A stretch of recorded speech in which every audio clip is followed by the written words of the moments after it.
अम्बा का तपस्वियों के आश्रम में आना। भीष्म जी ने कहा, ऐसा निश्चय कर वह नगर से निकलकर तपस्वियों के आश्रम पर आई। वह रात उसने वहीं व्यतीत की और उन ऋषियों को अपना सारा वृतांत सुना दिया। ऋषि लोग आपस में ये विचार करने लगे कि अब इस कन्या के लिए क्या करना चाहिए। उनमें से किन्हीं ने तो कहा कि इसे इसके पिता के यहाँ पहुंचा दो। कोई मेरे पास आकर समझाने का विचार प्रकट करने लगे और कोई बोले कि राजा शाल्व के पास जाकर उन्हें ही इससे विवाह करने की आज्ञा दी जाए। किंतु किन्हीं ने उसके विरुद्ध अपनी सम्मति प्रकट की। फिर उन सब तपस्वियों ने कहा, तेरे लिए तो पिता के आश्रय में रहना ही सबसे अच्छा होगा। इससे बढ़कर और कोई बात हो नहीं सकती।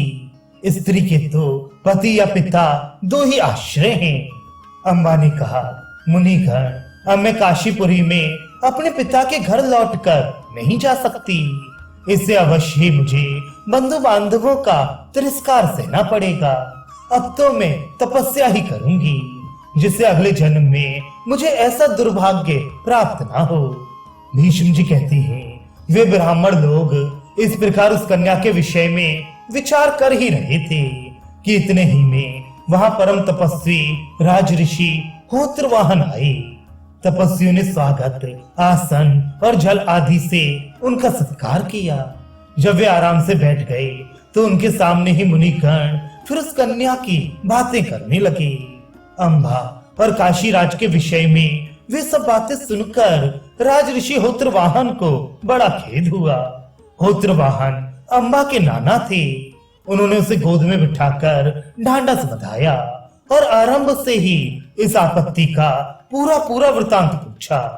इससे राज ऋषि को बड़ा दुख और शोक हुआ और उन्होंने मन ही मन उस विषय में जो कर्तव्य था उसका निश्चय कर उससे कहा, बेटी, मैं तेरा नाना हूँ, तू अपने पिता के घर मत जा। मेरे कहने से तू जमदग्नि नंदन परशुराम जी के पास जा। वे तेरे इस महान शोक और संताप को अवश्य दूर कर देंगे। वे सर्वदा महेंद्र पर्वत पर रहा करते हैं। वहां जाकर उन्हें प्रणाम करके तू मेरी ओर से सब बातें कह देना। मेरा नाम लेने से वे तेरा जो भी अभीष्ट होगा उसे पूरा कर देंगे। वत्से, वे मेरे बड़े ही प्रीत पात्र और स्नेही सखा हैं। जिस समय राज ऋषि होत्रवाहन अम्बा से इस प्रकार कह रहे थे, उसी समय वहां परशुराम जी के प्रिय सेवक अकृतव्रण आ गए। सब मुनियों ने उनका सत्कार किया और अकृतव्रण जी ने भी मुनियों का यथा योग्य अभिवादन किया। जब सब लोग उन्हें चारों ओर से घेर कर बैठ गए तो महात्मा होत्रवाहन ने उनसे मुनिवर परशुराम जी का समाचार पूछा। अकृतवर्ण जी ने कहा कि श्री परशुराम जी आपसे मिलने के लिए कल प्रातः काल ही यहाँ आ रहे हैं। वह दिन उन मुनियों को आपस में तरह तरह की बातें करते हुए निकल गया। दूसरे दिन सवेरे ही शिष्यों से घिरे हुए भगवान परशुराम जी पधारे। वे ब्रह्म तेज से दमक रहे थे। उनके सिर पर जटा और शरीर में चीर वस्त्र सुशोभित थे। हाथों में धनुष, खड्ग और परशु थे। उन्हें देखते ही सब तपस्वी राजा होत्रवाहन और अम्बा हाथ जोड़कर खड़े हो गए। उन्होंने परशुराम जी की यथा योग्य पूजा की और फिर वे उन्हीं के साथ बैठ गए। राजा होत्रवाहन और परशुराम जी में अनेकों बीती हुई बातों की चर्चा होने लगी। बात ही बात में राजा ने कहा, परशुराम जी, ये काशी राज की कन्या मेरी देवती है। इसका एक विशेष कार्य है, वह आप सुन लीजिए। तब परशुराम जी ने उससे कहा, बेटी, तेरा क्या काम है, बता दो। इस पर अम्बा ने जैसा जैसा हुआ था वह सब सुना दिया। तब उन्होंने कहा, मैं तुझे फिर भीष्म के पास भेज दूंगा। वह मैं जैसा कहूंगा वैसा ही करेगा। यदि उसने मेरी बात ना मानी तो मैं उसके मंत्रियों सहित उसे भस्म कर दूंगा। अम्बा ने कहा, आप जैसा उचित समझें वैसा करें। मेरे इस संकट के मूल कारण तो ब्रह्मचारी भीष्म जी ही हैं। उन्होंने मुझे बलात् अपने अधीन कर लिया था, अतः आप उन्हें नष्ट कर डालिए।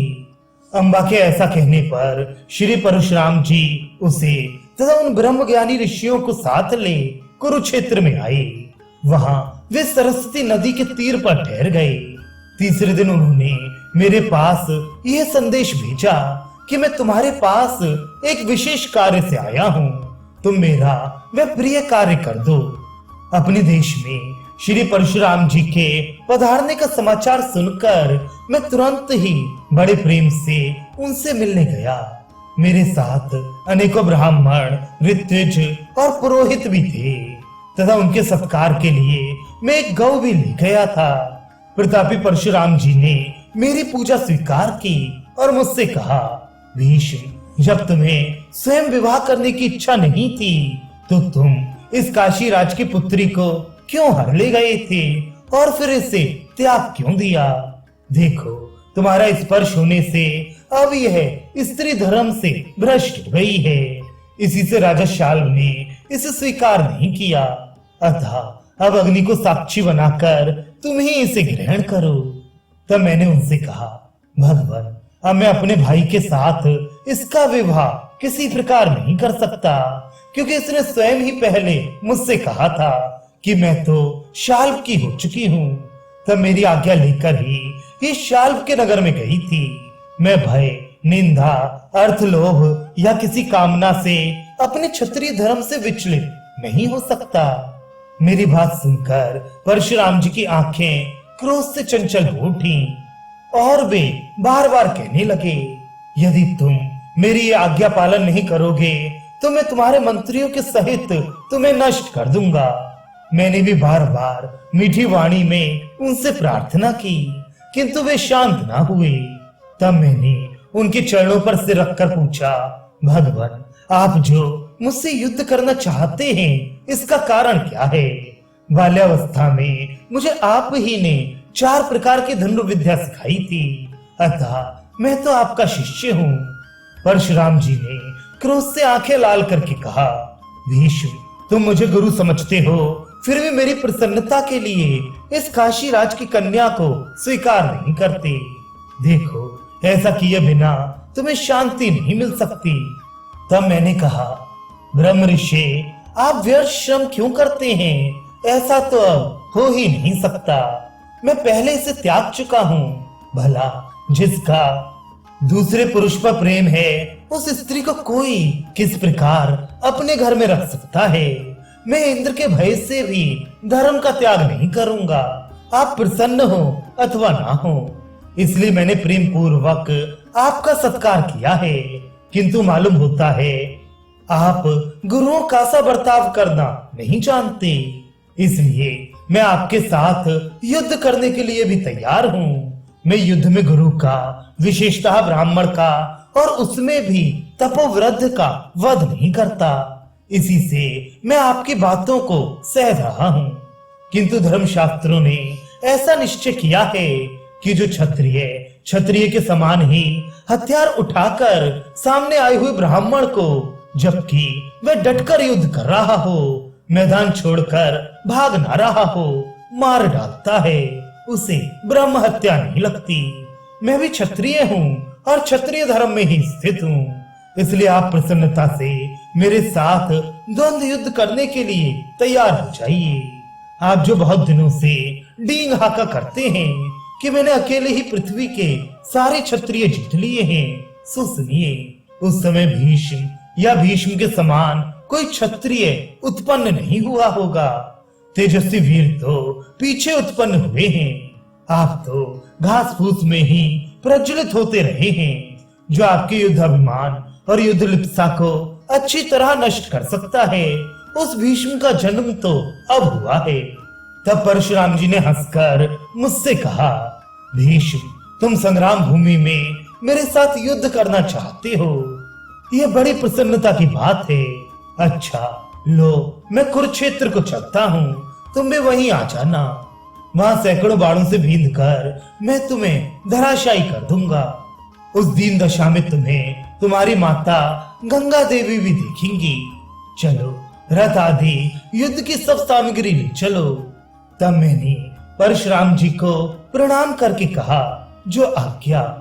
इसके बाद परशुराम जी तो कुरुक्षेत्र चले गए और मैंने हस्तिनापुर में आकर सब बातें माता सत्यवती से कही। माता ने मुझे आशीर्वाद दिया और मैं ब्राह्मणों से पुण्यवाचन एवं सस्ती वाचन करा हस्तिनापुर से निकलकर कुरुक्षेत्र की ओर चल दिया। उस समय ब्राह्मण लोग जय हो इस प्रकार आशीर्वाद देते हुए मेरी स्तुति कर रहे थे। कुरुक्षेत्र में पहुंचकर हम दोनों युद्ध के लिए पराक्रम करने लगे। मैंने परशुराम जी के सामने खड़े होकर अपना श्रेष्ठ शंख बजाया। उस समय ब्राह्मण, वनवासी, तपस्वी और इंद्र के सहित सब देवता वहां आकर वे दिव्य युद्ध देखने लगे। बीच बीच में दिव्य पुष्पों की वर्षा होने लगी। जहां तहां दिव्य बाजे बजने लगे और मेघों का शब्द होने लगा। परशुराम जी के साथ जो तपस्वी आए थे वे भी युद्ध भूमि को घेर कर उसके दर्शक बन गए। इसी समय समस्त भूतों का हित चाहने वाली माता गंगा मूर्तिमती होकर मेरे पास आई और कहने लगी, बेटा ये तुमने क्या करने का विचार किया है? मैं अभी परशुराम जी के पास जाकर प्रार्थना करती हूँ कि भीष्म तो आपका शिष्य है, उसके साथ आप युद्ध ना करें। तुम परशुराम जी के साथ युद्ध करने का हठ मत करो। क्या तुम्हें यह मालूम नहीं है कि वे क्षत्रियों का नाश करने वाले और साक्षात श्री महादेव जी के समान शक्तिशाली हैं, जो इस प्रकार उनसे लोहा लेने के लिए तैयार हो गए हो। तब मैंने दोनों हाथ जोड़कर माता को प्रणाम किया और परशुराम जी से मैंने जो कुछ कहा था वह सब सुना दिया। साथ ही अम्बा की जो करतूत थी वह भी सुना दी।